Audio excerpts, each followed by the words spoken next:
Nim is 28. He's fit, he's healthy. He ran the New York Marathon 4 months ago and felt on top of the world.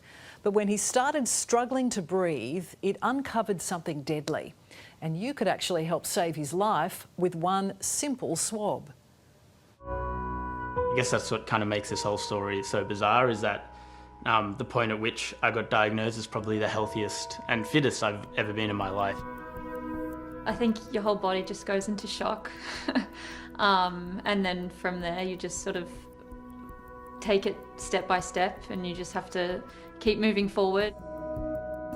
Young, fit and on top of the world. Nim Sundaram was living his best New York life alongside his girlfriend Sarah after the pair relocated from Sydney.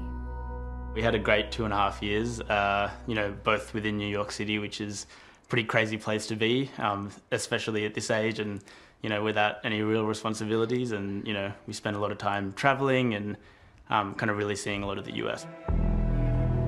He'd just ticked running the New York Marathon off his bucket list, but a week later, Nim noticed he was becoming increasingly out of breath. He's always been such a healthy guy and usually doesn't really get sick very often. So we thought maybe it was something to do with the marathon that had set something off in his lungs. But I kind of ignored it initially because I thought, this is just something either in the air or some kind of, cold or flu, and I'll kind of shake it off.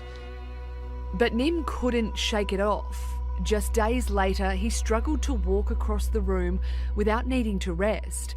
He and Sarah were in rural Minnesota visiting her family. They went to the local hospital where they ran scans. And I still remember the nurse coming up to us and pointing out that, there was a dark mass in the middle of my chest. And, at that point, you kind of go into shock and you don't really know what to think or how to even respond. At 28 years old, Nim was diagnosed with T-cell acute lymphoblastic leukemia. It was really tough, and initially you're kind of freaking out and asking the question, am I going to die? And that's the question that you naturally ask when you're kind of faced with a life-threatening illness, and then you sort of get to grips with that, and then the next question is, how does this change my life?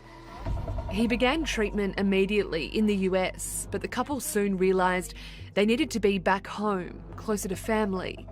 Now back in Sydney, he's on his second round of chemo, his weakened immune system taking a battering.